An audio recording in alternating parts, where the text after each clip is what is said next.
Sam have just moved to Santa Carla, California. They're about to discover its secret. Notice anything unusual about Santa Carla yet? No. It's a pretty cool place. If you're a Martian. Or a vampire.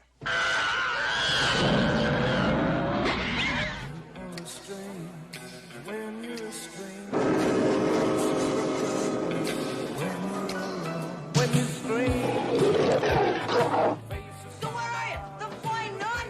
I'm your brother, Sammy. Help me! Stay back! Stay back! What's happening to me, Star? Get yourself a good sharp steak. Drive it right through his heart. You're a vampire, Michael. My own brother, a damn blood-sucking vampire. Oh, you wait till Mom finds out, buddy. When a vampire bites it, it's never a pretty sight. Michael, they're coming! Oh, shit!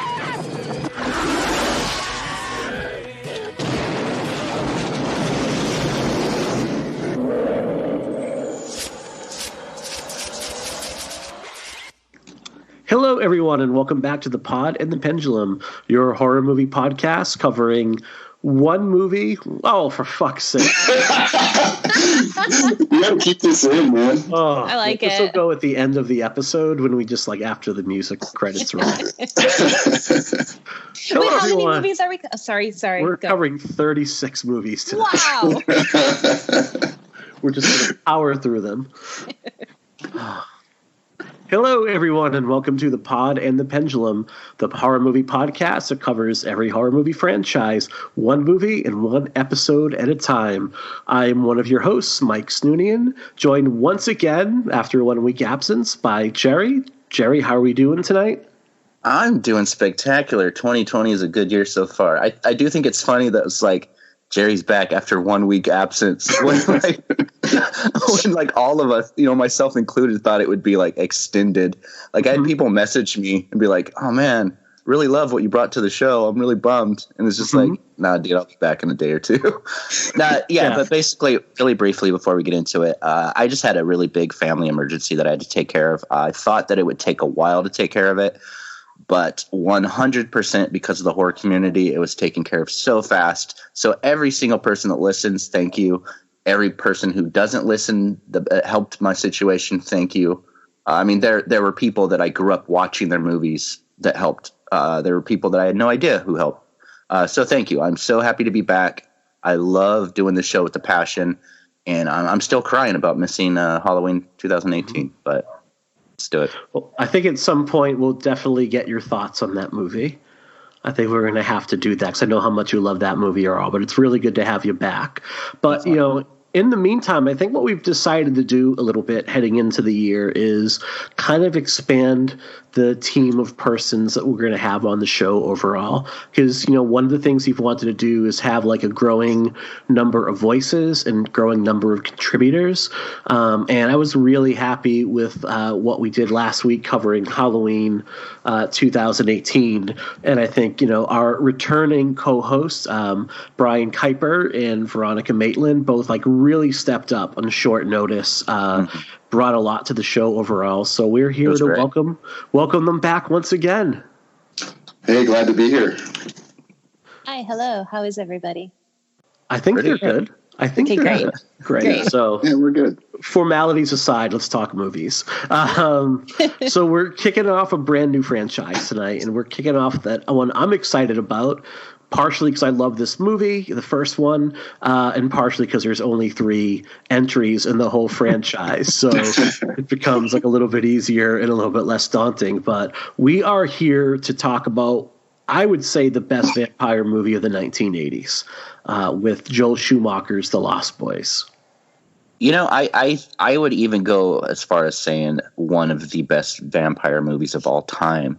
I think The Lost Boys is a film that, when it came out, it was so huge for so many of us. It was a film that when I first saw it, it just changed things for me.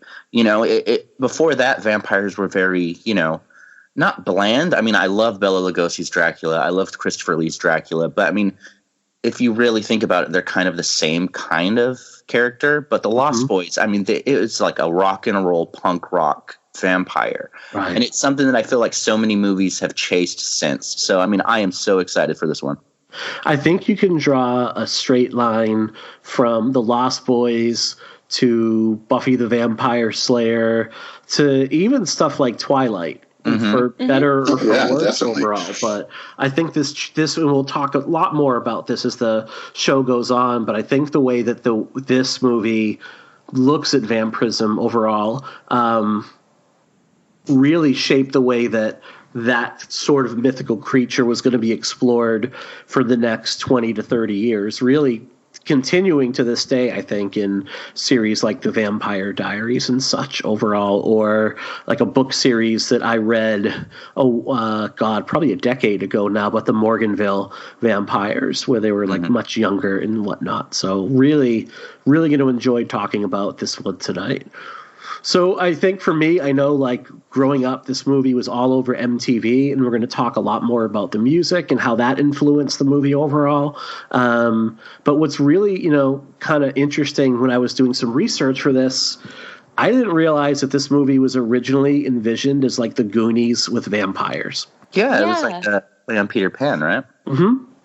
Yeah, originally, didn't they have Richard Donner lined up to direct? Yep. Richard Donner was like, after the success of the Goonies, they had brought him another project, thinking like, let's do vampires, or Peter Pan, but as a vampire overall. He said in the behind the scenes featurette on the Lost Boys Blu-ray that it just took too long for the movie to get going, and he had made it so many times in his head that by the time it was to the point where we're ready to shoot, he had kind of lost interest in it, and in part he lost that interest because he was handed the script for Lethal Weapon and decided so as much as I love the Lost Boys, can't really fault him there. Yeah, I mean, Lethal Weapon's quintessential action film, Sure. So he had, come on board, but he still wanted to see this movie get made. But the original script is by Janice Fisher and James Jeremias. I don't think they have a lot of credits aside from the Lost Boys, but they really lean into Peter Pan as a vampire. And it's kind of easy to see where that comes from when you think of that character. Peter Pan can fly, he only comes out at night, and he breaks into the bedrooms of children to basically steal them away from their families, and they forever stay children when they're in Never Never Land. So it's kind of see how those two, vampirism and Peter Pan, kind of parallel one another. Mm-hmm. Yeah, and I think they keep some of that in the final product too. Mm-hmm. Obviously it's teenagers now instead of children, but there's a lot of those elements still remain, including the title, of course. Mm-hmm. The Lost Boys being a direct reference to Peter Pan. Mm-hmm. And also there's the, myth of Peter Pan. I don't know if you're familiar with, people have said that the Lost Boys are just dead anyway, right? So it's really cool. If you don't, I would look it up, but yeah, they say that it's just they're dead, they're perpetually young, they're all children who have died, and they're just kind of trying to woo Wendy away from living her life. And it's dark. I've never heard that interpretation. Yeah, it's super before. Dark. So I think that if you look at them as the undead, maybe you also get this sort of if you want to go that terrifying, awful route, then it's just a bunch of dead kids running around. So, yeah. Well, I think that the whole basis with the kind of Lost Boys, Peter Pan vibes, and the initial script that Donner had going, it's a fun starting point. But I feel like from a production standpoint, even from a story standpoint, when Joel Schumacher came aboard, I mean, the film became exactly what we all saw. He brought Jeffrey Bowen, which is such a great screenwriter in general. I mean, he did so many great movies, and they kind of revamped it in such a fun way. I mean, we didn't have these fifth grade kids that are scouts basically chasing vampires. I mean, we got the Frog Brothers, which is that's one of my favorite things about the movie, the Frog Brothers, because they're like mini Rambo and exactly. What's so interesting about the film is, even as a kid, I read it completely wrong. I read it to where all these kids got together and they were going to kick vampires' ass. That's not true. All these kids have seen way too many Rambo movies, and they get in way over their head. Like they think they know what they're doing, but they're awful at what they're doing. Right. And as a kid, like I appreciated that so much. You know, like it spoke to me on like a real profound level. You know, because in life we're faced with so many things that we think we know what we're doing, but we just don't. And The Lost Boys was a film that took that, put it into a horror film, and it was just a wild ride the whole time. And it's 100% because of Joel Schumacher. He's one of my favorite directors, and I feel like he brought so much to this. Yeah, Schumacher is interesting because I think when most people think of Joel Schumacher, they obviously think of like Batman. I think it's Batman Forever and Batman and Robin. And Batman Forever is a perfectly serviceable sequel to Batman and Batman Returns. It's a fun movie overall. It's very bright. It's very glittery. I think Val Kilmer was an underrated Batman. I remember when that one came out. You know, everyone was talking about how great it was because you know it wasn't so heavy and dreary like the Tim Burton movies were. But you know, I mean, over time that opinion seems to have changed. But at the time, people loved Batman Forever. Did they? Oh, in my age group, I should say, at least, yeah. Yeah, it was a huge hit. Yeah, it was massive. What is the contrarian opinion here? What are we? I mean, Veronica, you seem to think people did not love Batman Forever. Yeah, I just the Schumacher Batmans are just. I feel like when he made The Lost Boys, it was before he started to make Bat movies. So I think that when you look at his Batman movies, they're just. I agree with you. I mean, I don't know how to say it other than just the heavy sigh of what the Schumacher Batmans brought to the table. To me, they're the same. Yeah. The Batman and Robin and Batman Forever, they're just the same in my head, so I can't piece them apart. So maybe I'm being unfair to Batman Forever. Maybe tonight I'll rewatch it and I'll say, hey guys, this was a lot of fun. But I can't see that I'm gonna do that.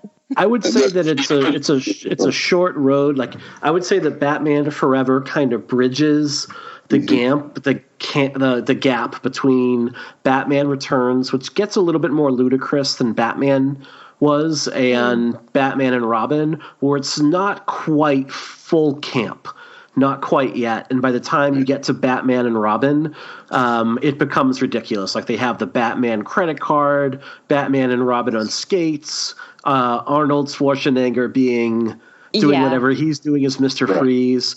You have the character of Bane that in the comic books was very serious, very intelligent, and ruthless. Like really the only villain that Batman had ever gone up against that could match Batman's like not only his strength but his brains. And then in the Batman and Robin, he's just this kind of like steroid-addled henchman with like who can't articulate a word of English overall. Well, I've always compared Joel Schumacher nowadays to kind of Brian De Palma, and I'm not saying as far as like talent or ability, but as far as like I'll watch a Brian De Palma like movie now, like his last recent few films, and I'm just like, man, what happened, Right. But then if you think about Joel Schumacher around the time of Lost Boys, I mean, we had St. Elmo's Fire, The Lost Boys, Flatliners, which is amazing. Like it almost feels like it's a different director. Maybe he got so into like the extravagance of films. You get films like Phantom of the Opera, Batman Returns, Batman and Robin. It has to be a huge spectacle. Lost Boys feels big, but it's not a spectacle. It's actually a very intimate kind of film, I think.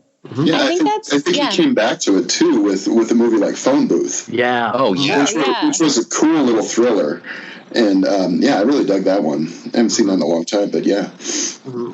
So Schumacher is tapped to. I mean, this is a long way of getting to the point of saying that like Schumacher is tapped to direct The Lost Boys by, I believe it was Richard Donner's wife, who was a phenomenal producer in her own right. And now I'm embarrassed because I don't remember the name off the top of my head, and that's bad of me. But Schumacher is brought on board. He reads the script and he's like, this is little kid shit. right here. Like, he's really like, in the original script, the Frog Brothers are like chubby 5th grade children. They're kind of little cherubic kids overall. They were basically me at 5th grade. Basically, yeah. Yeah. The character of Star isn't envisioned as a love interest, but she's actually a little boy that befriends the Frog Brothers overall. And it's like, this is going to be like a family-friendly movie like Goonies. It's going to be like a PG movie. And Schumacher's like, that's not really my thing. Like you had said, like Jeffrey Boehm comes on board. He had done like The Dead Zone. He had done rewrites on Indiana Jones and The Last Crusade. So he takes a pass at the script. He ages up the cast, and he makes it like an actual horror movie for like teenagers and young adults to kind of get into at that point. He adds like a lot of rock and roll to it. Very, very tapped in. Like, to me, this movie is really tapped into what it was like to grow up in the 1980s as like a, preteen or teenage boy. It's pretty much like you could have just lifted pages of like my diary if I wanted to say like, this is what I wish my life was like. Well, yeah. I mean, and also like, I think that's one of the things that makes the film so timeless is that anyone that grew up like that identifies with it.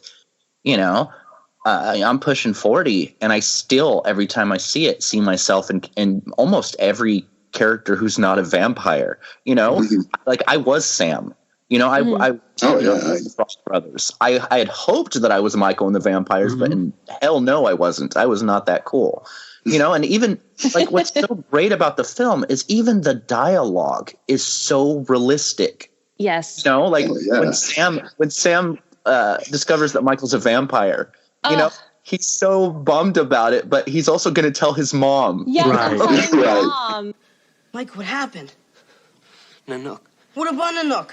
What'd you do to my dog, you asshole? Nothing. I didn't hurt him. He bit me. This is my blood. Why'd he bite you, Mike? Huh? What'd you do to him? He was protecting you. Look at your reflection in the mirror. You're creature of the night, Michael. Just like out of a comic book. You're a vampire, Michael. My own brother, a goddamn shit-sucking vampire. Oh, you wait till Mom finds out. A lot of guys my age raved about The Lost Boys. So me, I didn't. I was like, I don't like boys. I was 11 years old, so I'm like, I don't want to watch this, and so I didn't. But I watched it in the 90s, and then my next rewatch was this week. And I think rewatching it and hearing that dialogue, and yeah, that's a perfect example, Jerry, is when Sam says, my own brother is a blood-sucking vampire. I'm going to tell Mom. Like, it's so little sibling that I just feel it on a universal level. Rewatching it, it was fucking delightful, you guys. This is a delightful movie. It's funny. The tone is perfect. It's a wonderful ride. I'm sorry I missed out on it in the 80s, but and it's funny too. It's funny. It's really funny. And they go to the checklist. He's like, okay, does he have bad breath? Well, yeah, but he always does. Like, it's right. And when you look at the cast that this movie pulls together for what's essentially like a mid-budget B movie, you have like Diane West coming off of winning an Oscar for her work with Woody Allen and Hannah and Her Sisters. Like, this is a movie that she did in between winning Oscars. Her first being for Hannah and Her Sisters, the second being for Bullets Over Broadway a few years later. Like, Schumacher's is like, I'll approach her, but there's no chance in hell we're going to get her. And she's like, sure, let's go ahead. Like, let's do this. Like, she saw something in the movie where it'd be really fun to do. You have, Corey Haim and Corey Feldman, who would go on to be the two Coreys. And granted, they would be in a lot of like kind of Teen Beat schmaltz after this movie. And this is their first pairing together of like maybe like a half a dozen films and then a reality show that they did together. But it's easy to forget that prior to this, like, Feldman had done his, iconic horror turn as, Tommy Jarvis in Friday the 13th Part 4. He was, in the Goonies, and also was, Eddie in Stand By Me, which he's incredible in that movie, is this really traumatized, fucked up kid. He is, one of the most compelling parts of like Rob Reiner's Stand By Me. So it's easy to envision, a different universe where like Feldman continues to take roles like that and goes on to become like a, one of the more celebrated actors of his time, but it didn't quite go that way, but. Right. When I look back at Corey Feldman's early work, pretty much everything before Lost Boys, I kind of always associated him with like Joaquin Phoenix. Like you would see very early on in his career, as an up and coming actor, and I feel like Feldman would have had that same trajectory had he, I'm not saying not started making movies with Haim, because they were fun, but they definitely shifted after that. And it's funny because they had such a rivalry before Lost Boys. Everyone on that scene was talking about, one of the two Coreys, and they kind of had this kind of like competition. And then when they were both cast in Lost Boys, that's when they kind of like solidified finally being friends and embracing that and went for it. But yeah, I do think, not even Feldman, even Haim, Lucas, Silver Bullet. Yeah. You know what I mean? I think both of them had on their own path would have done some really amazing things. No. And it's, obviously Corey Haim, tragically, died after suffering from addiction for decades in 2010. And, Corey Feldman is his own kind of sad story in a lot of ways, but this is the two of them really at their height. Like, I don't think it gets any better than the two of them in this movie. Like Corey Feldman doing Sylvester Stallone doing Rambo is kind of incredible. And just like looking back on this now and watching it now and seeing him really channel, Stallone in First Blood and, Rambo First Blood Part 2. It's his comic timing is incredible in this movie overall. It's just so much fun to watch. And I don't think anybody but Corey Haim could have pulled off the Sam character as well as he did. His comedic timing was pitch perfect, and he has this sweet little boy face, those doe eyes, and that little like the cherubic grin. Like they couldn't have cast it any better. Right. And plus, let's be completely honest. I grew up, and I know Mike did too, in the punk rock hardcore scene. With that being said, who didn't have a poster of Rob Lowe? Not I have to say, that was a little jarring when I first saw that, because there's Molly Ringwald, and my husband says, wait for it, because he's familiar with the movie, and I'm like, what am I waiting for? And then in comes that beaver. I'm like, is it the beaver? Is it the stuffed beaver? Is there going to be a joke about a beaver? No, there wasn't. It was just suddenly out of nowhere. There's Rob Lowe, half his shirt, half off his shoulder, and that's fine. That's okay. And it's probably because, Schumacher did St. Elmo's Fire with Rob Lowe, so it's kind of a kickback to that, maybe. And also Schumacher is openly gay in this movie. We can get into that later, but so there's a lot to talk about. Yeah, there are a lot of callbacks to other movies that persons have worked on in this overall. Like there's some really good ones in the video store as well as a comic store, which I think we'll touch on in a little bit.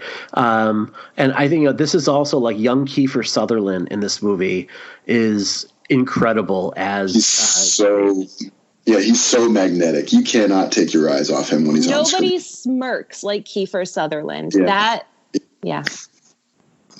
Yeah, he's the perfect blend of menace and kind of douchey guy that is in on a joke that nobody else is in on. It's the kind of look that he has on his face the whole time.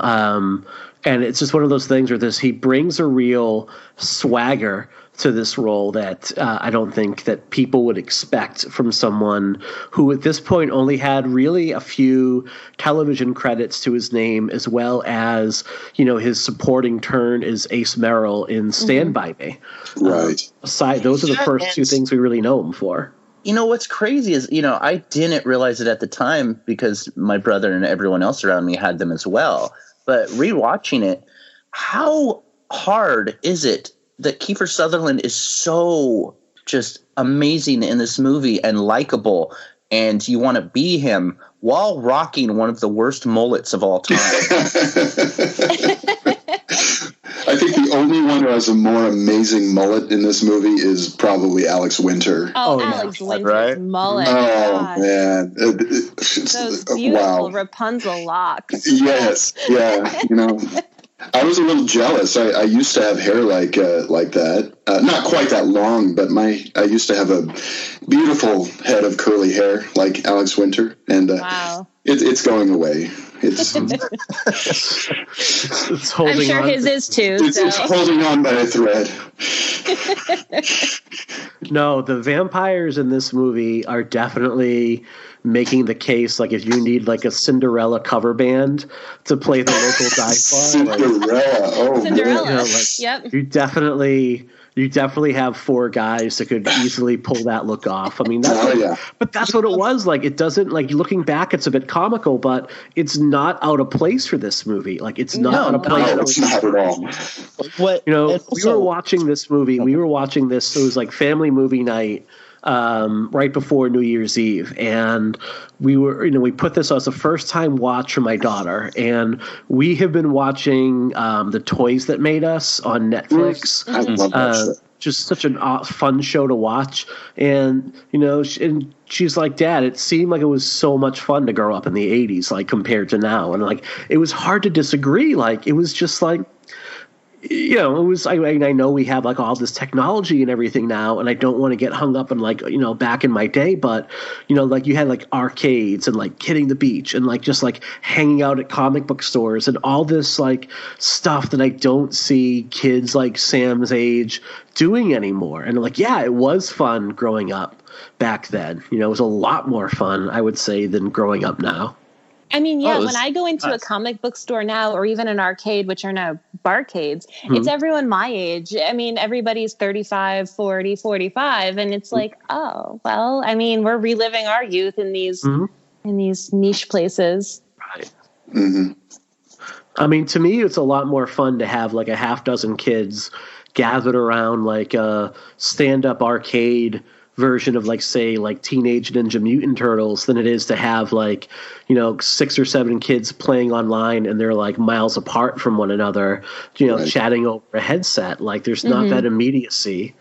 Like, there's a local arcade here that my wife and I found recently called Retro Arcade. It's in like a mall that nobody goes to. And it has all those games that all of us grew up playing. I mean, everything from Galaga to Ninja Turtles to the X-Men games, like so many great games. And we've had like we've decided to basically have all of our kids' birthday parties there because it's free. Yes. They just want to come in there. So they're like, you could rent out the whole back for free, just bring people in. So it's cool to like see our kids kind of experience these games in this atmosphere that was so important to my upbringing and childhood. Yeah, there's a bar near us. It's about a 45-minute drive. There's 2 arcade, like you had said, Veronica, like arcade bars or barcades. Yeah. There's 2 of those, like in Providence, where you pay like a $5 cover, and then there's like 100 video games and pinball machines and stuff like that, where you can go in and just like, like you can play like Popeye and Miss Pac-Man and Galaga and Centipede, and it's a and NBA Jam, like stuff like that. Oh, like, it's so much fun to like. So you hear like boom shakalaka screamed out, and you're like, just it gives me the tingles.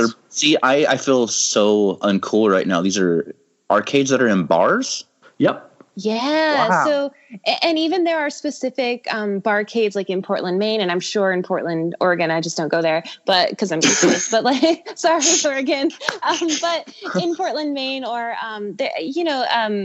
I can't think of where else there are some right now, but just a lot of craft, like where craft beer meccas are, they'll have these barcades and, you go on in, you get a local beer and you play pinball or you play Galaga or Cubert. Like, you stand around and you play, and it's so much fun to get drunk and play Cubert. You do not do well, but it's fun. That sounds great. Yeah. I think, Jerry, in your neck of the woods, I think there used to be a couple places called like Nickel, and you would go in and pay $2 and all the games are like 5 cents. Yeah, that, and there was one called Oh Wow. That was the name of the place, which is awful to say out loud all the time. Yeah. Like, hey, do you want to go to Oh Wow? But yeah, you would pay, pay a very small fee. Go in, you could play as much as you want. I mean, up until I feel extremely uncomfortable doing so, I used to play Michael Jackson's Moonwalker a lot. Mm.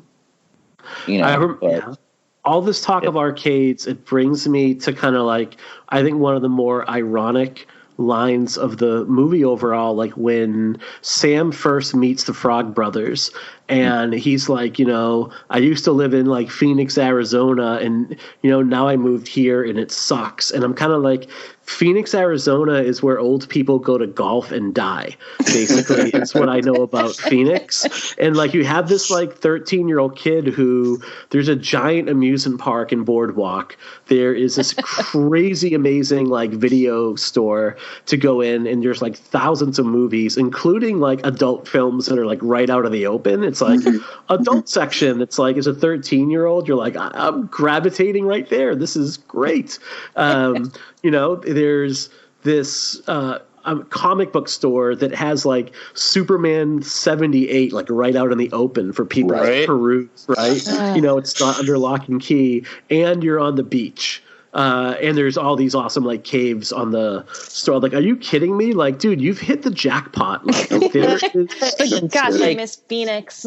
I'm sorry, but Arizona might be cool, but nowhere in Arizona are you going to get a greased up saxophone player playing on the beach.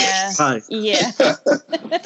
And no one's like, kid, get out of here. No one's like, you're too young, get the hell out. You had this massive party every night on the beach with live music. It's like, dude, you've hit the jackpot. This is great. Always hanging out at the carnival. Always hanging out at that carnival all the time, every night. Hey, where do you want to go? Hey, let's go ride roller coasters and all this other stuff. Come on. It always reminds me of that scene in Pinocchio.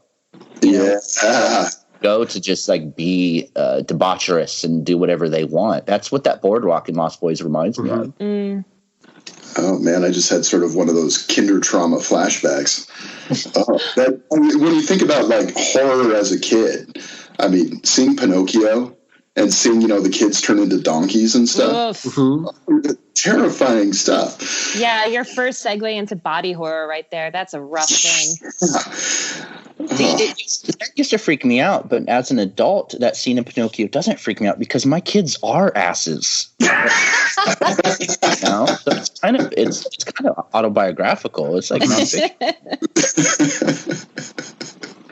So, Veronica, you said and before we started recording, you had some questions for us overall, and I kind of wanted to touch on that and see what you would come up with, because like you had said, you didn't grow up with this movie like the three of us had overall. So so it's interesting to have that different perspective, and I would love to hear, what questions or perspective you had for us. So I feel like I might be the only horror fan who's not super familiar with this movie. And so when this movie came out, you were all kind of coming of age. And I guess my initial question was like, this movie had one girl in it, and that girl was Jamie Gertz. And Jamie Gertz was like the girl back then, right? Yeah. They tried to make her that girl. Okay.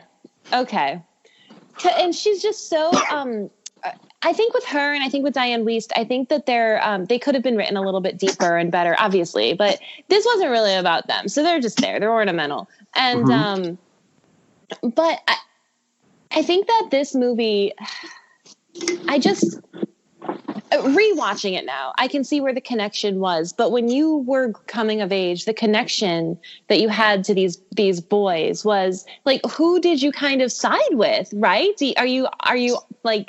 Are you on Kiefer's side? Are you siding with like the family that's trying to become nuclear with like the head vampire, or just like Sam, who's just kind of, and the Frog Brothers, who are the vampire hunters? Like, where did you see yourselves when you watched this movie? Well, for me, I was kind of in the middle. I mean, like I said a little bit ago, I mean, I wanted to be the vampires, but I just wasn't. I was Sam, I was the Frog Brothers. Like, yeah, I think most young males that watched that movie around that time, I mean, it's kind of like watching The Crow we are in no way as cool as that character. Well, no, I don't mean like just males in general. I just mean like when I was a kid or a teenager and I saw The Crow, we all wanted to be that person, but we weren't half as cool as that. And I think Lost Boys is another film like that. We all wanted to be Kiefer. We wanted to be Marco. We wanted to be all these characters, you know, but we kind of weren't. So it was a fun ride to see ourselves represented as the Sams, but also live vicariously through the more dangerous, you know, rebellious characters as well. Well, when I saw this, I didn't see it in the theater when it first came out. I was a little on the young side. So I know I saw it on VHS. I'm pretty sure I saw it after I saw The Monster Squad. And I was sort of like, you know, because in that movie, I mean, the kids are essentially, you know, monster hunters, right? And so I think I sided with the Frog Brothers and Sam's character when I finally did see this, because it was, because, you know, I was like, oh, I was a monster kid. You know, that's what I felt like I was, you know. I wasn't, I definitely was not cool enough to be a vampire. I had to be one of the others, one of the younger kids, and they were closer to my age when I did see it, because I was probably, when this came out, I was about 9 or 10, so I didn't see it in the theater, but I saw it a couple years later. My brother and I watched it, and yeah, we were both sort of definitely in that younger, in the younger age group when we watched it.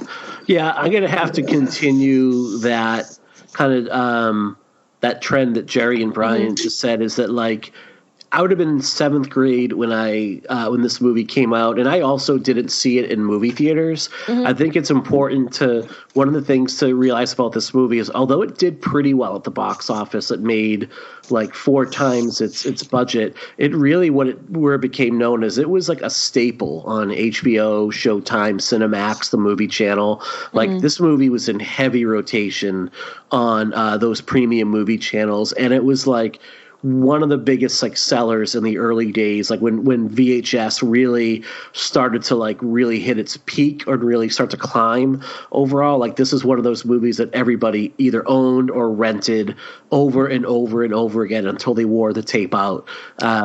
So for me, like I never would have been cool enough to be like a David or a Michael to the point where I would think about sneaking in to go see this movie in 7th grade. Like that would have been too dangerous for, you know, 12, 13-year-old me. I'm like, what if I get caught? They'll tell my mom and dad. So, you know, I couldn't even be that cool, but I definitely saw myself as a Sam, like that kid that loved comic books, the kid that, you know, would like play video game. Like I would like, you know, pretend to be sick so I could stay home from school to play Castlevania 2 on the old Nintendo. Yeah. So that would have been me in a nutshell. And also like, I can't say that I necessarily was like a latchkey kid. You know, I think one of the things that The Lost Boy does that a lot of 80s horror movies do is, you know, the parents are not quite absent in this movie. Like obviously Diane Weist's character is going through a divorce. They have to move back in with Grandpa. Grandpa's kind of big weirdo that exists on the peripheral of the movie. And, you know, Diane Weist's mother character is just trying to get on her feet. So like Michael and Sam are pretty much left to their own devices. And that would have been kind of me growing up. Like we were basically, you know, during the summertime when the sun came up, like you were kicked out of the house and said like, don't come back until lunch. And then after a half hour for lunch, like you were kicked out of the house again. And it was like, don't come back until dinner time. So we were on our own a lot. And I would have seen myself a lot through like the character of Sam overall, who couldn't quite, like not quite old enough to do everything he wanted to do, but was still left to his own devices and left to entertain himself all the time. Because, I mean, that growing up, I mean, it was such a different time, you know? Like, I remember just after school, just walking around town for hours, you know? Nobody cared. You know, I mean, yeah, it was shitty parenting on my dad's part, but, you know, like we went to the mall, we went to the comic book stores, we went to the movies if we wanted. As long as we were back before the sun went down, like it was kind of fair game. Yeah, it was the same. I mean, growing up in the, you know, early to mid 90s, it was the same thing. we would take off. It was exactly like you said, Mike. Like you know, you're kicked out of the house. You know, it could be 98 degrees outside, 100% humidity, and I'm like, Mom, I'm gonna melt. And she's like, I don't care. I got stuff to do. Like, give me my alone time. I can't wait till you go back to school. Yeah. So you would be kicked out. You come back for lunch, and you'd be kicked out again, and then you come back for dinner, and you know. That's it. And it feels so different now. Like, I know, like, our daughter is 9, and I think that if we were just to tell her to, like, go to one of your friends' houses and see if they're able to play, that the parents would call Child Protective Services on us for being like, we have like we have to do so much work now to set up play dates and activities, and I really want to get to the point where it's like, just go find one of your friends, go hang out, and like that's just not done. Even like really like simple things are like huge now. I mean, like I said, I was out and about doing whatever I wanted. I don't even let my kids go outside to take out the trash alone because I'm so just scared of you know, the times we live in. Lost Boys came out, and I also think that everything that we're speaking on kind of speaks on the film itself too, because that movie kind of really showed that kind of get out of the house kind of mentality that a lot of our parents had. You know, the mom, you know, Diane Weist's character, you know, she gave them money, go do whatever you want to do. I'll be at the video store. You know, there was that trust that was like really prevalent in that time that doesn't exist anymore. And I think that's why so many of us love that movie, because it kind of brings us back to that feeling. And even though Lost Boys, I mean, it really kind of put out that impression of like, oh, here's the boys movie. Here's a boys movie. I was never really one of those boys, you know, like I never had that kind of machismo kind of thing. I never, you know, I loved Lost Boys because I felt like free watching it. I felt like it represented myself. It was never like a boys' night out thing for me. Agreed. And I think to your, you know, Veronica, you were asking what we think about Jamie Gertz as an actress and the character of Star. I think the fact that we've spent maybe like 10 of our words discussing her kind of maybe gives you kind of maybe an insight. And it's, you know, it's like, she's fine. I mean, she's obviously like, she's stunningly beautiful in this movie.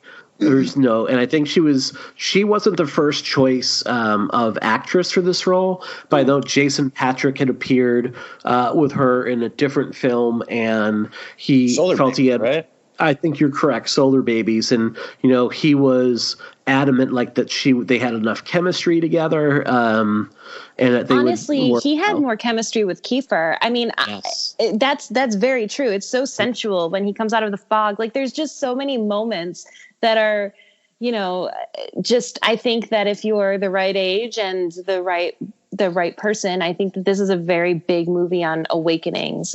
It's what, I mean, I'm reading it and I'm seeing it now as like, you know, a 37-year-old person. And it's a very intense, sensual movie on relationships. And I mean, vampires are always sexual anyway. So, but it feels like it could have been a bigger deal for different people for different reasons. I think that's a good segue. I think we're going to talk about queer interpretation and queer representation in The Lost Boys. And I think that you've given us like a really good opportunity to maybe segue into that before we touch on a few other things overall in the movie. Watching this movie again this week, and I watched it a couple times, I think for the first time, the character of Star is less of a love interest for David. And I think that she's put in that role because that's kind of the expectation, the damsel in distress in a movie like this. But she's not really so much a love interest as much as like David uses her as bait. Yeah, she's bait. Yeah. She's used basically to pull Michael and others like him into this movie overall, and then they're going to prey on Michael at that point. And it's a bit of gay panic, I would say, in that reading of it overall, where it's like, you know, if you fall in with the wrong crowd, if you fall in with the queer crowd, then you're going to become queer, whether against your own will, seemingly, which is an interesting reading when you have like such an openly gay man in Joel Schumacher filming the movie. Yeah.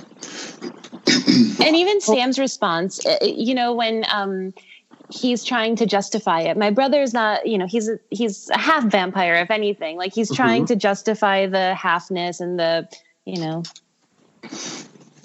I didn't even give that a thought like that as a metaphor. Totally. I agree with that 100%. But also at the same time, Michael's the one searching for this stuff. If you really, it's not.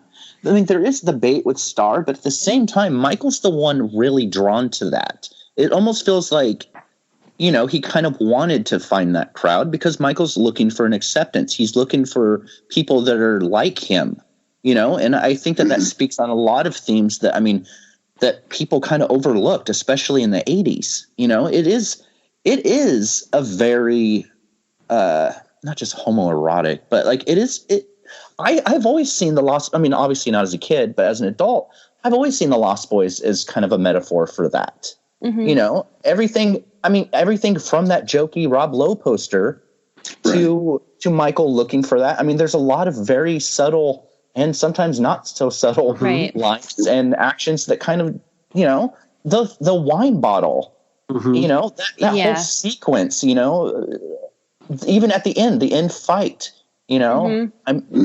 blood's in your body kind of thing.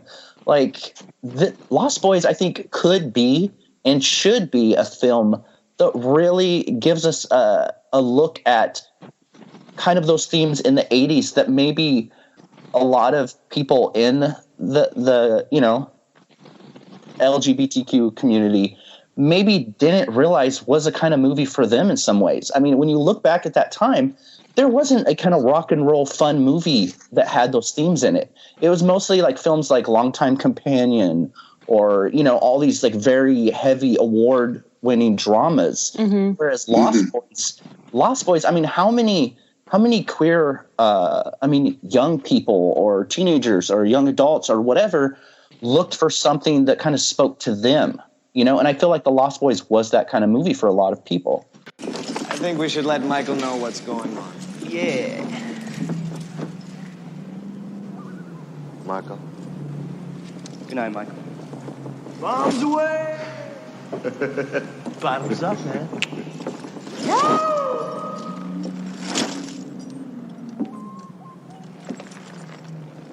Come with us, Michael.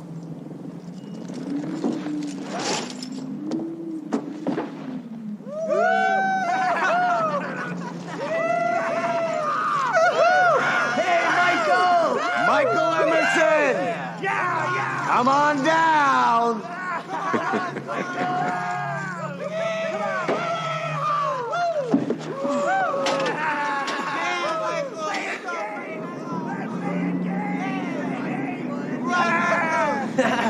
Welcome aboard, Michael. Fun, Mal. How do you like it?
Well, I think it's interesting, too, that during this time period, perhaps the two movies that maybe have like the best representation of the LGBT community in horror movies that were more mainstream would be The Lost Boys as well as 1985's Fright Night, where you have, Chris Sarandon's character of, Jerry Dandridge along with I'm trying to think who his minion is. Is that Billy, who is his minion in the movie, the person who lives with Jerry? I think that's, easily coded as like your suburban gay couple, and they're, really, although the characters are evil, they're shown as having like a very reciprocal kind of caring relationship towards one another. You have Evil Ed's character in Fright Night, I think, being coded as like a closeted boy who, doesn't quite know what he is or where he belongs and is really struggling to find his place in the world. Have that movie, and then you have, this gang of young men in The Lost Boys who, come across all sorts of, they run the whole gamut of spectrums overall in terms of their sexuality. So you have these two, vampiric movies that really best represent, our, evolving sexualities overall, and where it doesn't exist as just straight or gay overall, but there's a large continuum for people. Well, no, sorry, go ahead. No, I was just going to say there's also a lot in The Lost Boys in terms of just letting go. Whether it's the train tracks, whether it's the wine, there's so many little things where the overall message of the film to Michael and other characters is just let go, and the film's disguised as like kind of a horror action comedy movie. But I mean, I've always thought it was very deep for the kind of movie that was coming around that time. I don't know how much this really applies, but you have a sense vampire movies before this, definitely got into various sexual kinds of things. But there were a lot of like lesbian vampire movies before this, like The Vampire Lovers, the Hammer movie. Then The Hunger, which was in 1983. With Catherine Deneuve and Susan Sarandon. But up until Fright Night, that's pretty subtextual in that particular movie. But this one, it's pretty open. I think, reading it, seeing it now, it just jumps off the screen what they're trying to say about homosexuality and finding, your identity and those sorts of things and where you belong. And I think there's an element of it, being a struggle. I personally haven't experienced that. I'd be interested in hearing other opinions on this. But I think it's just a fascinating idea. Michael is like, I want to be part of this, but I've been told my whole life this is wrong or something. It seems like there's that tension going on throughout the course of the film. No, absolutely. I agree. I think it's the sense of Michael just battling with himself. And I think just seeing it as an adult, I see this. I think as a kid, again, not being familiar with the movie as a child, I would have, I don't know if I either would have missed it or I would have latched onto it. It would have been one of the two, right? Like I would have either been like, wow, I feel this so deeply, or the second thing where I'm like, this is a great, funny vampire movie. Right. And I think, my whole reading for, most of my life has been, this is just a great, fun vampire movie. This is the first time I've seen it in a while.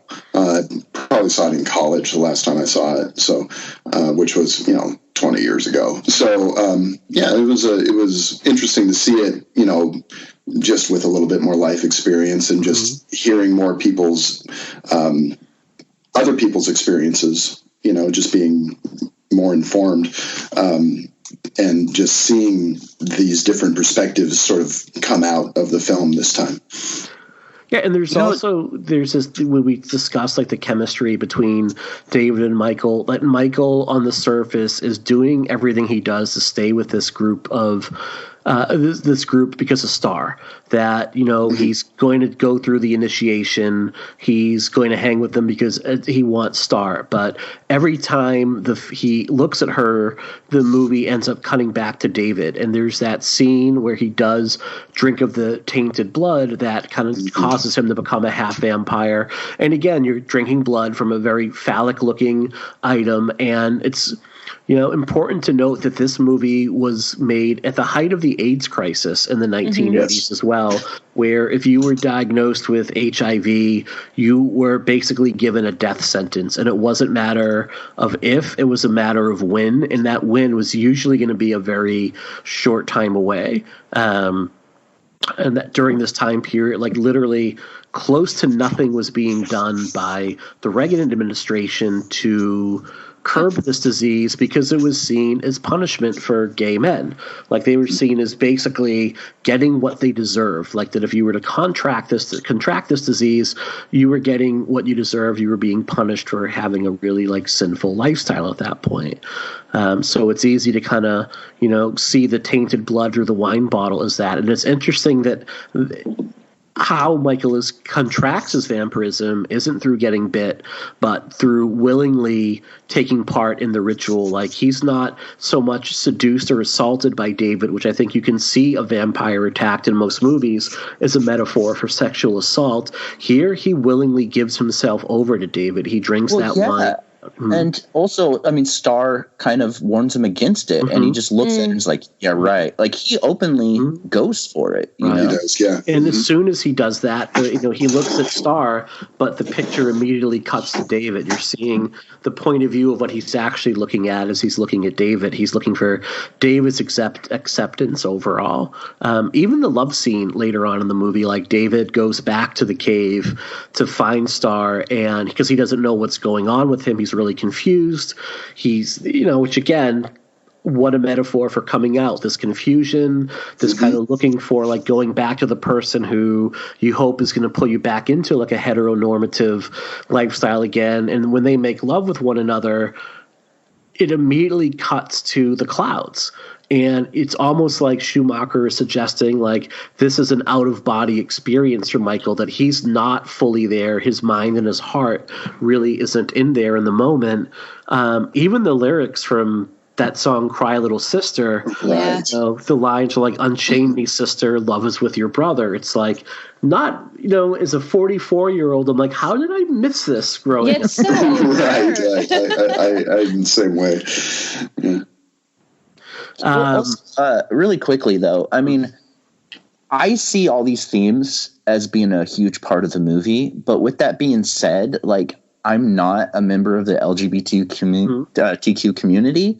So if we have any listeners that would like to speak on kind of like how you guys interpret it, please like comment or tweet at us and stuff, because I would love to hear, your perspective on this as well. Definitely. Yes. Absolutely. So I don't know the, sexualities of anyone on the panel. I only know my own. So, I'm only commenting from like the point of view of like a cis, mostly hetero dude overall. Yeah. So there's not too much there that I can add in terms of like any sort of coming out or whatnot. I read, the two other things I wanted to comment on that I had noted when it comes to this is like, Jerry, you had mentioned the train track scene. And I think I had tweeted this week, like, there's some subtext here, but I don't quite understand what it is. Like, because again, it's just beating you over the head. Like David screaming at Michael, let go, be free, let go. And when Michael lets go, he immediately lands in his bed and he's at peace with himself. And it's like this kind of, like he's free and he's like who he's supposed to be at that point. And I thought, watching that scene again was kind of a hoot. And they're so excited. They're so proud of who they are. Like the part with Alex Winter when he's jumping off the train tracks, he does the finger guns and smiles. Right. Like there's so much glee in the vampires being vampires. Like it's so much fun to watch. Right. That being said, what do we make of the climax of the movie where Michael essentially needs to like snuff out his attraction and urges towards David by killing him? What do we make of that in terms of like, it's a to me, it becomes like it confuses the message a little bit because so I kind of want to get others' opinions on it because I feel like I've chatted enough for a moment. I've been thinking a lot about this one because I think you have a similar problem in A Nightmare on Elm Street 2, where you have created a metaphor throughout the course of the film. But the problem is you've mixed your metaphor with a mythical monster. Mm-hmm. And in mythical storytelling, a monster has to be destroyed. Mm-hmm. So that's where you run into this problem of, okay, we've created this story about being free, and becoming something new, but we have to kill the monster. And so you're mixing your metaphor, and so it's sort of, because of that, it blunts your message that you have been trying to set up through the course of the film. I agree. Yeah. And even when he kills David, when he kills the monster, the urges aren't dead. Like it doesn't make the vampirism go away. It doesn't make those urges go away. And I think it's important to note that. That's a very good point, Mike. Yeah. Mm-hmm. Yeah, it's like when David dies, he kind of goes back to who he was before. So it's kind of a reversal of all the themes. But then you have Edward Herrmann's character, kind of like being the kind of the main source. So I'm kind of curious about what that really means, Mm-hmm. All right. Anything I'm missing here? Anyone else to chime in on that area? No, I think you hit the nail on the head, Brian. I think that it does make for. I think that you're right. Mixing the mythology with the ideas behind the movie, it can get confusing, and it did muddle the message, and it makes I think that it just wraps it up a little too nicely at the end, but it leaves it confusing for probably the people who could have used a little more maybe a little more of a conclusion. Mm-hmm. Mm-hmm. All right.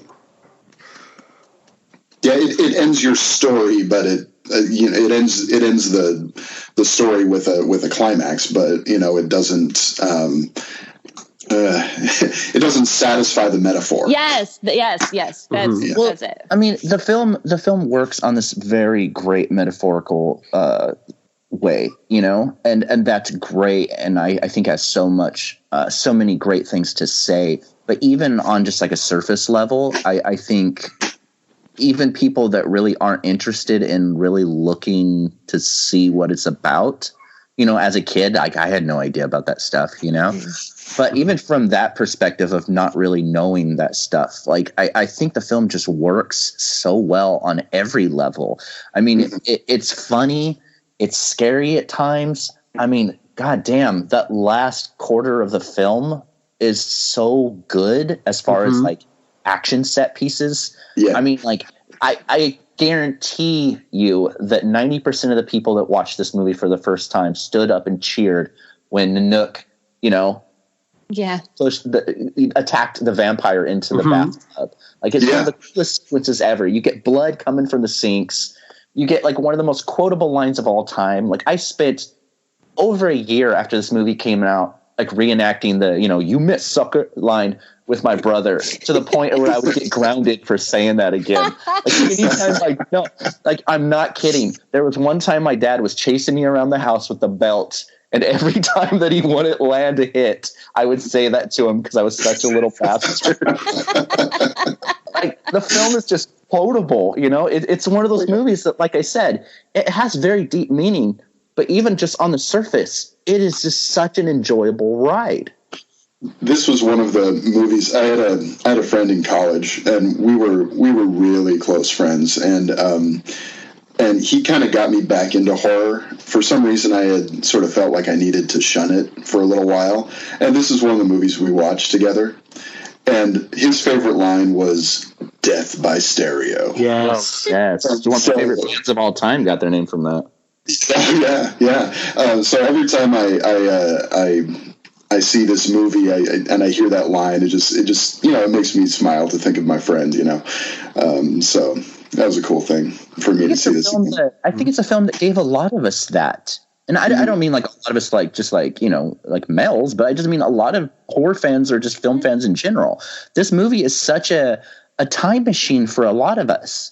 It takes us back to those memories of, watching it with my brother, my dad trying to spank my ass while talking shit to him, like you and your friend. Like, of all the movies, like, it seems like Lost Boys is probably one of the 10 movies that I've kind of discovered is that kind of time capsule for so many people.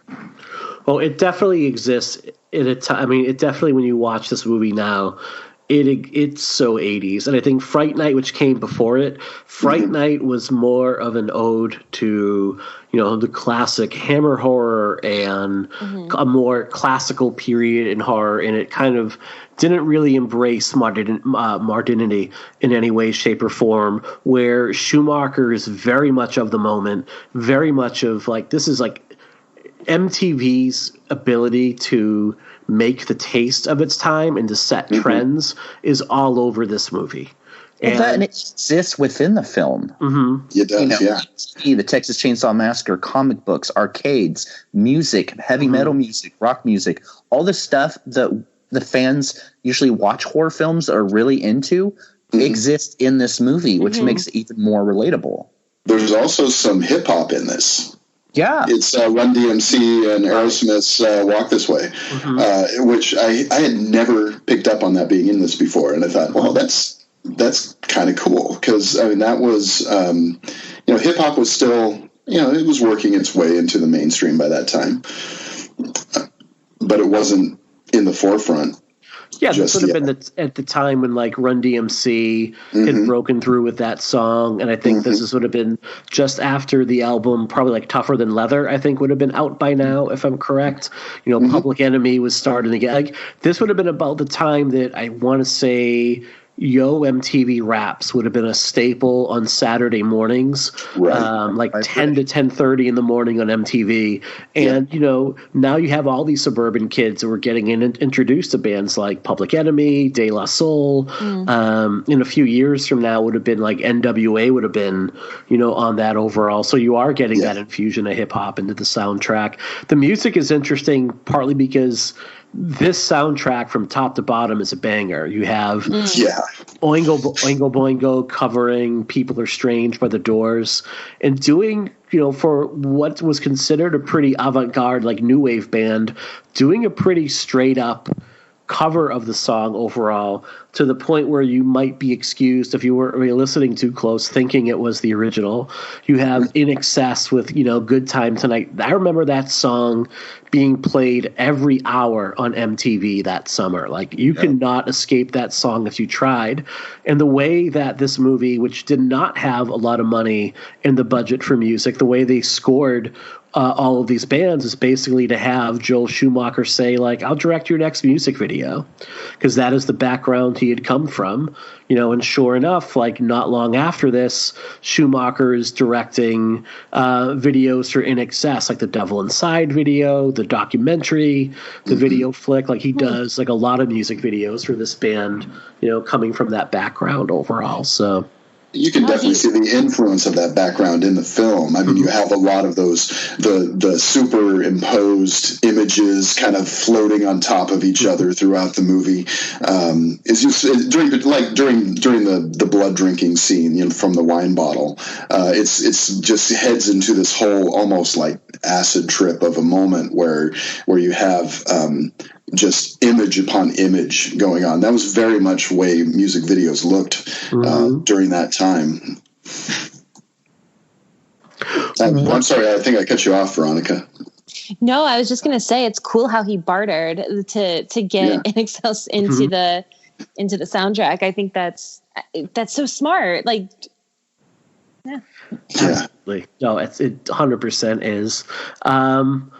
Speaking of music, I don't think we can talk about music in this movie without talking about shirtless saxophone man. Oh yeah. You know what's funny is that dude is such a staple in the convention circuit now, all these years later.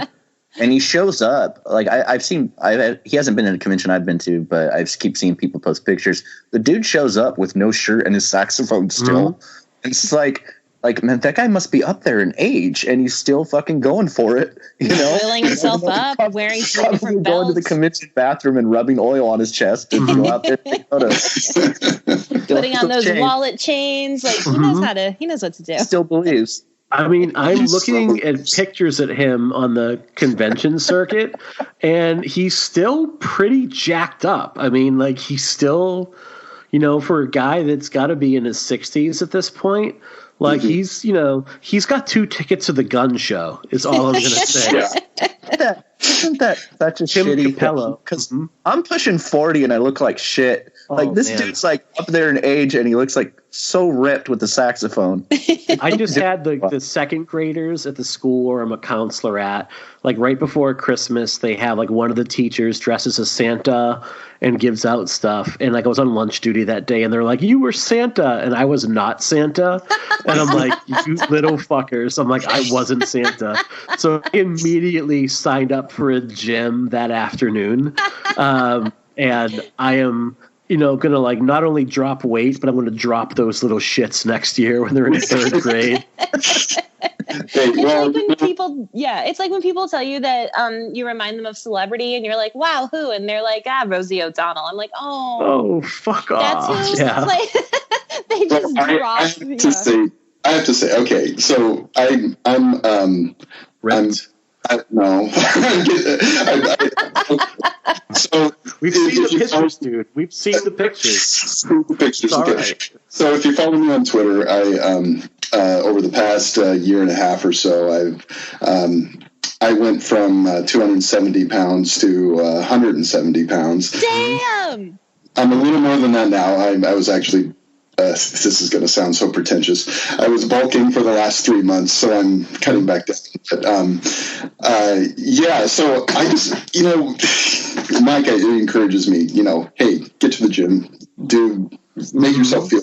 I'm anyone who wants to do that, you know, I'm an encourager there. So anyway, maybe you can be shirtless saxophone man for the next Halloween. Do it. Well, it's like, I can't remember. Whatever. So I don't know why. I'm embarrassed. I don't talk about that much anymore. But every year I look more and more like John Goodman. Like Me John too. Goodman's become excellent. So we're in good. I feel like I'm in good company now. So it's all right. Because you're talking about celebrities who look like. For years, you know, I would get. When I first started losing weight, people say, "Oh, you look just like Kelsey Grammer." Well, okay, fine, sure. Then I bought the latest Scream magazine from Barnes and Noble because I wanted to get Jerry's article. And you're welcome. And the lady at the counter said, "Has anyone said you look like Frasier?" And I said, "Yeah." And then she says, "Well, you know what? Actually, you look like Frasier's brother." And I was like, that is a victory. I'll go with that one. That is a victory. Anyway. I'd say take that as a compliment, my friend. Yeah, I mean, ask any lady. If you dangle Kelsey Grammer or David Hyde Pierce, they're all going to just shift toward David Hyde Pierce. So good for you, Brian. Anyway, sorry, that was right. A tangent there. It's all right. We're all about these tangents. What do we think? I kind of want to ask, what do we think about the way the Lost Boys plays fast and loose with like vampire mythology overall? Okay. So that is one of my other questions. So there's 2 things here. The first one is there's not even a question. As soon as Sam suspects Michael's a vampire, it's Michael's a vampire. All right, let's run with this. The second thing is you invited me into your house, so now I can't die by garlic? Like, I don't know where that comes in. So if you want to just start talking about that. Lucy, this looks terrific. Well, I hope it tastes good. Oh, wonderful. Boy, somebody around here has bad breath. No. Would you quit breathing on me? No, get upstairs. Go on. You want some Parmesan cheese on that? Yeah, Sam, thank you very much. Sam grated the cheese himself. Ah. My son. Are you all right? No, it's not cheese. It's garlic. I bet you hate garlic, don't you? No, I like garlic. It's just a little much. It's raw garlic. Garlic? How did that happen? Guys, he likes garlic. Sorry. Here, quick, drink some water. Whoa! Sam, what's the matter with you? Does it burn? Burn? What are you, nuts? It's freezing. Oh, look at your suit, Max, and your pants. Oh, I'm so sorry. That's all right. Gosh. Now what? Must be circuit breaker, Mom. He's not glowing. I know. Hit the light. Ah! Oh! Sam, what has gotten into you tonight? I think I know what's going on around here tonight. You do? Yeah. I know what you're thinking, Sam, but you're wrong. Ma'am? Yeah. I'm not trying to replace your father or steal your mother away from you.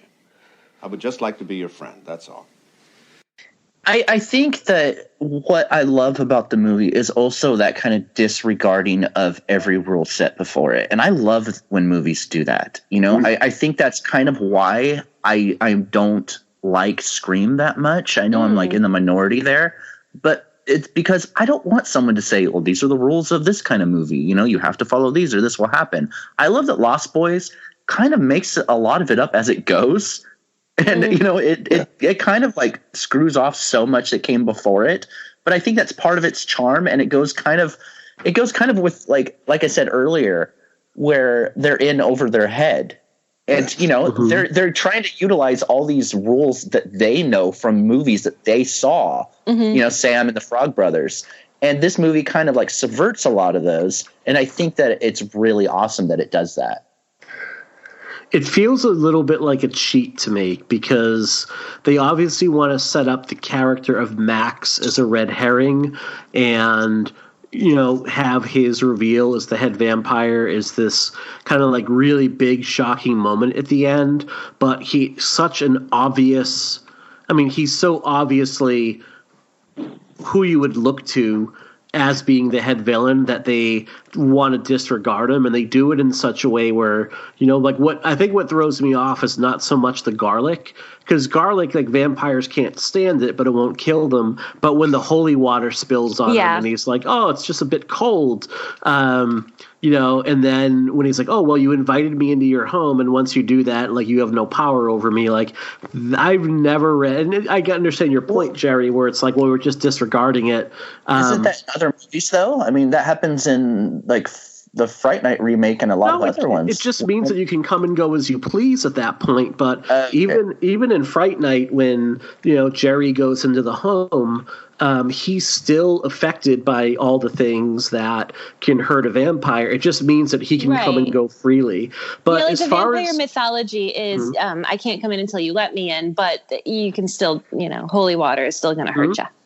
And there have been like clever ways to get around like the vampires coming into your home. Like there's that episode of Buffy when Angel turns into Angelicus, and he's able to go in and out of Sunnydale High because like the logo on the front door is in Latin and it translates to something like enter anyone who is seeking knowledge. He's like, well, great. That means I can kind of come in and out as I please at that point.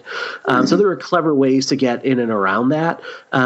As far as I know, like David and his crew were never invited into Sam and Michael's home. That is true. Right. And they were able to kind of like bust in, like, you know, the fireplace exploding scene, which I wouldn't, you know, trade that off for anything at all. Like that's an awesome, like super iconic moment. I don't know if it's because like Star and the other little boy were let in, that if it just becomes a general invite because they were part of the crew, but it's not really explained. And I guess, you know, like it doesn't ruin the movie for me in any way. It doesn't lessen my enjoyment of the movie in any way, shape, or form. But I think that because there are no rules about, when you have the Frog Brothers that are like spouting off all these rules, when they don't have it, it becomes a little bit silly. Well, in the Lost Boys, though, like, I mean, I might be wrong, but like, if they invite you in, just in this movie, if they invite you in, does that just mean that the powers don't work? But because, I mean, or is it that any vampire can come in, that the whole inviting thing doesn't apply except for the powers? You know what I mean? Like, So that's a good question, and I don't know if it means because they're all part of one brood, that because like Max is the head of the brood, if that applies to anyone that he's made a vampire. I always took it as like, it's that's what I thought. I always picture like the ability to go in and out of like vampire, in and out of house as a vampire.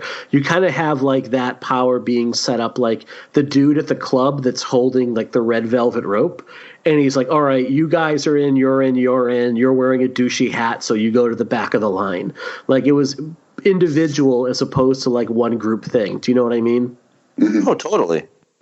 So what other things do they play with? I'm trying to think what else they play with here overall in terms of vampire mythos, but that really is the one big one, is, like, what is going to work on a vampire, like the whole, like, well, you invited me in, so therefore I have, like, these things don't affect me anymore, seem a little bit strange. What I kind of think of when I come to this movie and a lot of movies is kind of like what Justin Beam said on the Rob Zombie's Halloween 2 episode, is it was never like an issue to me, because I try, especially with movies like to kind of have a set mythos to them, I kind of try to let them exist on their own. You know what I mean? Like, I kind of like disregard mythos when it comes to like every kind of movie like this, because I feel like it's so wrapped up in so many things, like at this day and age, when you think of zombies, you think of, brains, they need brains, but that didn't come till Return to Living Dead. You know what I mean? Right. Like the mythos and the kind of like rules of all these things have changed so much that you kind of have to go into each of these movies kind of with a clean slate, I think. Well, I mean, even coming back to vampire myths, I mean, so many of them were just made up by Bram Stoker. I mean, there's no background before that about, casting, not being able to cast a shadow, or the mirrors, or the stake through the heart and garlic. I mean, stake through the heart, I think, existed. Yeah, in mythology before that, or in folklore before that, but so much of it. I mean, even in Interview with the Vampire later, they go through the litany of all the different things that are supposed to affect vampires, and Brad Pitt, as Louis is saying, yeah, none of those things. Those are all the made up by a demented Irishman, referring to Bram Stoker. Essentially saying in that movie, the only thing that will kill them is the sun. Whereas in this, you still have the stakes, and you still have all that kind of fun stuff, which makes them explode, which is so much fun. Yeah. Well, you could definitely, with vampirism, there's all sorts of different myths to them, and depending on the region, the folklore was different. I know in some regions, if you like dropped a bowl of uncooked rice, they would have to stop and count every piece of rice, that they couldn't cross running water. So there was some really out there kind of mythos that belonged to vampirism. I think it would be a really boring movie if somebody like threw a bag of Uncle Ben's at a vampire and then like for the rest of the movie they have to count it while you slowly get away. So have you guys seen I just finally saw it for the first time this week, What We Do in the Shadows? Oh, you just saw it for the first time? Oh my gosh. I had no idea the Nick Eat Your Biscotti came from this. They came from this movie. Like, this is, oh my goodness, that movie. We stole that from The Lost Boys. That whole thing. But they basically, in that movie, they take every single rule that is ever applied to a vampire and use it, so to see something that sort of, whereas this movie sort of shirks some of those things and skirts around them, to see that doing something where it's like, we're going to just, every rule is going to apply. It's entertaining to see how different vampire movies deal with those different aspects. The other thing about this movie too, I love how it has a little bit of odes to Salem's Lot in it. There's a couple that jump out right away. The Tobe Hooper made-for-television Salem's Lot, which to me remains one of the scariest. Like, the first thing that ever scared me was the jailhouse scene in Salem's Lot. I remember seeing that and running out of the room and hiding under my bed in tears at like a really young age because that frightened me so much. Michael floating outside of his window is a really nice little nod to like Danny Glick scratching at the window, like all the vampire children scratching at the window. Even the impalement at the end of the movie where Michael impales David on the antlers remind me of the scene where not Barlow, but I'm trying to think of the minion's name in that movie now.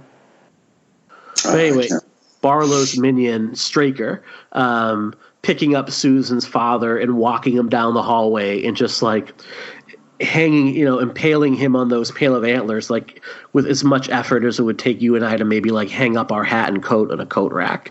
Like things like that are just, I love those little nods to Salem's Lot in this movie. That's great. What else do we have to talk? I have one or two other things, but where else do you guys want to go before I'm good. I mean, yeah. Yeah, I think. So, I have one thing that I really want to mention is Michael Chapman, the DP of this movie,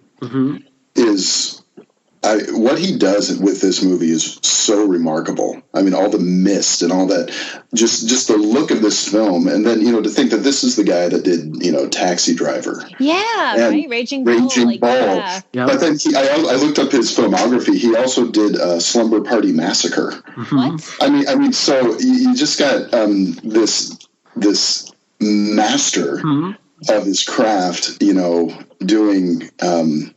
So much great stuff that is across such a wide variety of genres and let's face it, of respectability for a lot of people. Yeah. But I think his work in this is just beautiful and just fantastic. He gives you those wonderful point of view shots where you have like the David and his crew like kind of coming at their victims overall, and you see that with the security guard, and then you see it later on with a couple that are like kind of making out and reading comics in their convertible, and you see just like what I love about this movie is it never shies away from being really violent, even though it's a movie starring kids, kind of 4 older kids overall. It doesn't shy away from that violence, and like those scenes, even though you don't see a lot, like they're pretty brutal. Like seeing things kind of ripped away like that are just fairly brutal overall. I love that. One of the things that's also kind of cool, I think, sort of related to that, and I watched this documentary that was just had a section about the Lost Boys, and all of the blood and sort of vampire slime has glitter in it in this movie. So they do spark. They do sparkle. And the thing is, I noticed because I didn't quite get to the last section of the movie when I was watching it this morning, but after they slay Alex Winter's vampire and they come back out into the sunlight to get in the car, you can see the Frog Brothers are literally sparkling. I mean, they look like Robert Pattinson in that sequence. But that was the first time I really noticed it. That there really is glitter in that stuff in this movie, and it adds this sort of sense, this alluring element to the blood even. Well, I think that's a good point to jump on to like the influence of this movie through the years. Like when I watched this movie, it's really easy to see where Joss Whedon got a lot of his ideas for the Buffy the Vampire Slayer television show.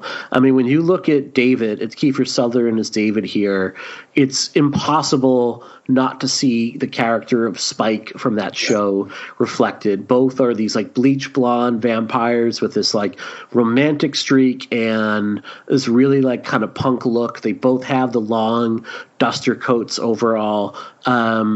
The Frog Brothers and Sam are kind of your prototypical Scooby Gang, where you have Buffy with Willow and Xander in that show. Even like Santa Clara in this movie is referred to as the murder capital of the world, and that's what Sunnydale was referred to early on in the run of like Buffy the Vampire Slayer, the show. They refer to it as like the murder capital of the world. In both shows, I think both this movie and Joss Whedon's Buffy Buffy television show are really of its age. They really reflect the youth culture of this time. So I think that this show like draws like they draw a real parallel to one another, and you can really see the influence of it overall. I think the influence from Lost Boys is kind of on almost everything that followed after that. I mean, there have been great vampire movies that are just uniquely themselves. I mean, Byzantium, Kiss of the Damned.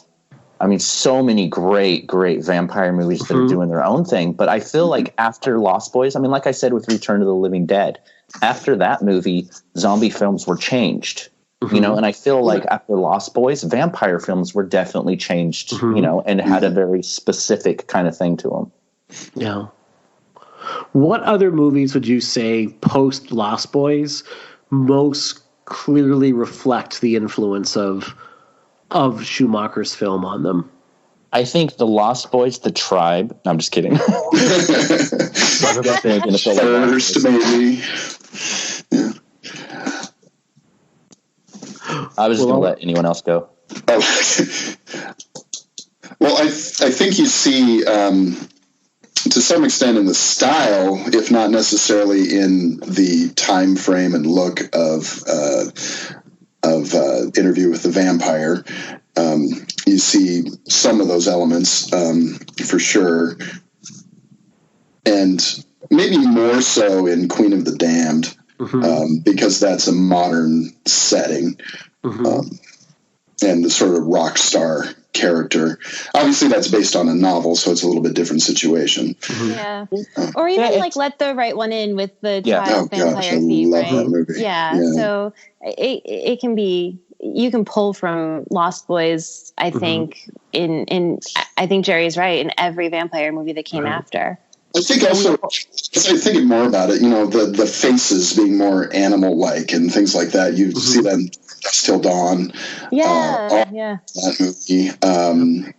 And we could all pretend that it wasn't as big of an influence because we don't want to acknowledge Twilight. But with that being said, Twilight is 100% a product, I think, of the Lost Boys. Oh, yeah. I you know, what's weird is I think in some ways Twilight almost does a better job at invoking the Lost Boys than the other Lost Boys movies do. Because you watch the second movie from the Lost Boys, and we'll get into this next episode. All it is trying to be the Lost Boys. It's not trying to be a continuation. It's not trying to be a sequel. It's trying to do everything that made the first one magical and just failing. I mean, they even got Kiefer Sutherland's half brother to be in it as a villain. Wow. You know, but I mean, I'm not a fan of Twilight by any means, but with that being said, I mean, you know what I mean? It gets the job done with what it's trying to do, at least. Yeah. You know? and the influence, I think the influence on Twilight from the Lost Boys is really front and center. It's just kind of the watered down version, I think.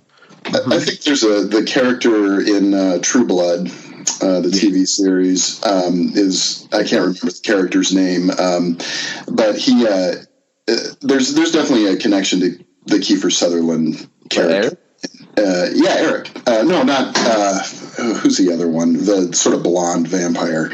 Eric. It's Eric. Oh, that is Eric. Okay. Yeah. I haven't seen that show in a while, but so that's definitely there. So, Veronica, I'm interested because we've chimed in a lot because we kind of grew up with this, and you would come to it saying, like, this is a movie that you avoided growing up. Like, I guess in closing, like, going back and, like, watching it specifically for the show, like, how did you come out of this movie overall? Like, what were your overall impressions after watching this, you know, for something like this, as opposed to being something that you were told you had to watch if you were like a horror fan, like, oh, you have to like this movie, which is always bullshit. But I think I sort of felt like that with this movie too. I go into it and I know every horror fan loves this movie. I mean, every horror fan I know is a 40-year-old man too. So, you know, it's so nostalgic and it's such a cult classic at this point that I think that going into it, my expectations going into this were actually weren't that high. I mean, I know everybody loves it, but I also know it's a product of the 80s. And, the Coreys were in it. I'm like, how good could this movie actually be? And going into it and on a face level, it's a fun movie. Like, it's a fun, funny vampire movie with kids. And as a 30-something-year-old woman, I'm watching this. I'm like, this is an okay time. And then I start digging in after the fact and reading articles that were written at the time and after. And like, there's just a plethora of information out there on this movie. And just picking this movie apart, it kind of gives you this appreciation of what people felt when they watched this movie, whether it was, young cis-het men or young gay men or young gay women. There's a voice out there for them. And it's kind of like a big fuck you to the Reagan era of America with the nuclear family and the AIDS crisis and the sexuality. And it's a much bigger movie than I ever thought it was. And I think that adds to the enjoyment of the movie. It's funny. I haven't, like I said, I haven't seen this movie in a while. I think I fell somewhere between Jerry and Mike and you, Veronica, on this one, because I get the impression, Mike, you and Jerry love this movie. It's one of your absolute favorites. It's the shit. Veronica, you're like, I'm glad I saw it. I fell somewhere. I fall somewhere in the middle. I remember watching it and enjoying it, but it never really became one of my big favorites, I guess. But I got to say, it's a great movie, and it's just a lot of fun to watch. And there's a lot going on in it beyond just the fun, which I really appreciate. So. Well, I think that is good of a point to wrap up our talk on The Lost Boys. I think, we've put a good little bow on it. I hope the listeners have kind of enjoyed our discussion of the movie overall. Next week is going to be interesting because I have not watched either of the sequels yet. I just picked up I've just picked up the 3-disc Blu-ray set, which I think is like $12 on Amazon. Yeah, I did the same. Yeah, I'm pretty familiar with all three. Yeah. I've seen The Tribe. I saw The Tribe once, but I haven't seen Thirst. Okay. The third one, it does a good job bringing it back, but it will never be The Lost Boys. And I think it's the first time we're heading to direct-to-video territory on the show. I mean, let's face it, so far we've covered, 4 franchises that all have iconic entries in them between Scream, The Blair Witch Project, Friday the 13th, and Halloween. And, now we're getting a little bit into, like, what I envision doing this show, a little bit of, like, sometimes we're going to struggle a little bit. We get extreme sports in the next episode. We get what in the next episode? We get vampires doing extreme sports in the next episode. ESPN, the Ocho for the next episode. Excellent. Guys, I'm so excited. Oh, great. So I'm going to pose this question to all of you right now, and I know we're going to have like some other guests on the show and some other contributors that we can't quite announce yet, just in case it falls through. But we're going to have like a revolving team of like people joining us here in the Pod and the Pendulum, like Jerry and myself every week, which is going to be great. Going forward, how do you guys propose we pick what franchises we cover? Because I want to make sure we all have some say in what we do, and I'm going to abstain from suggesting the next series we do because I picked this one. What do you guys suggest in terms of how do we pick? Do we turn it over to the listeners? Do we advocate? Do we have a knife fight? Like, do we just kind of like... maybe asking the future co-hosts too, like what they would suggest. The listeners is a great idea. I would love to know what people are longing to hear. That's a good one. I'm open to anything aside from Jeepers Creepers. That is a series. Yeah, that's something we're never over. Yeah, we don't need to hit that one. Wait, guys, why?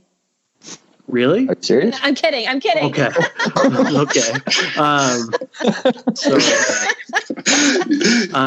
Well, basically, I'm not going to cover because fuck Justin Long. No, I like Justin Long. I like Justin Long just fine. I like Justin Long just fine. I think we should all suggest something and then maybe put it to a vote. I think would be, have the listeners kind of put it to a vote. Dude, Aliens. What's that? I'm shooting for Alien. I think so. That's your suggestion. I think that's going to be one. Yeah. I'm almost of the mind with Alien. I want to wait till that new documentary hits so I can use that as part of the research, but maybe someone will be kind enough to get us a screener of that. But all right.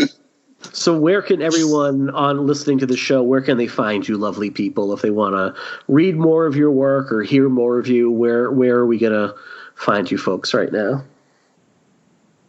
You can find me on Twitter at My Polish Face. Mm-hmm. You can find me on Twitter at Brian D. Kuiper. Mm-hmm. And same with me at Jerry's Just Okay. Or if you like reading magazines, I got quite a few things in Scream lately. Look at you just promoting your shit right now. Promote your shit, Jerry. Come on. The newest issue of Scream magazine I am so proud of. I have 3 pieces in that. I have a career tribute to Sid Haig that I was asked to write, it means so much to me because before he was Captain Spaulding, he was such a big deal to me growing up. I mean, Pit Stop is one of my favorite movies of all time. I have an interview with Oliver Robbins from Poltergeist in the new magazine. There's so much stuff. I've written, I think, 35 articles for Scream. Mm-hmm. I think maybe 10 of them, maybe 8 of them have been in print. So over the next year, there's plenty of stuff coming out. But other than that, I'm on the show. I'm on Twitter. I have a new documentary that I produced and I'm in called Oh the Horror. Mm-hmm. It's really good. It was directed by Tony Newton. That's coming out pretty soon. I think the trailer's dropping. A lot of our previous guests have been on it, are in the documentary. Justin Beam, Nat Brimmer, so many Ariel Fisher, so many people are in that documentary, and it's great. So other than that, I'll be around. We'll definitely be on the lookout for the trailer. By the time you hear this, probably shortly thereafter, I may have a piece up on Ghastly Grinning. I got to write it over the weekend and send it off to Ryan. But I'm working on a piece about why I really appreciate Dr. Loomis in Rob Zombie's Halloween 1 and how that looks at failure in mental health, and working on a few other things. I think one of my goals for the year is to get back into writing in a really big time way, not only with the book I'm working on, but also getting my work out there in other publications and websites and kind of getting back to doing what I used to love doing tremendously. So, well, listeners, I think that wraps us up for this week. We hope you've enjoyed our talk on the Lost Boys, and we'll be back with you next week on our first direct-to-video sequel. Oh boy. So, see you then.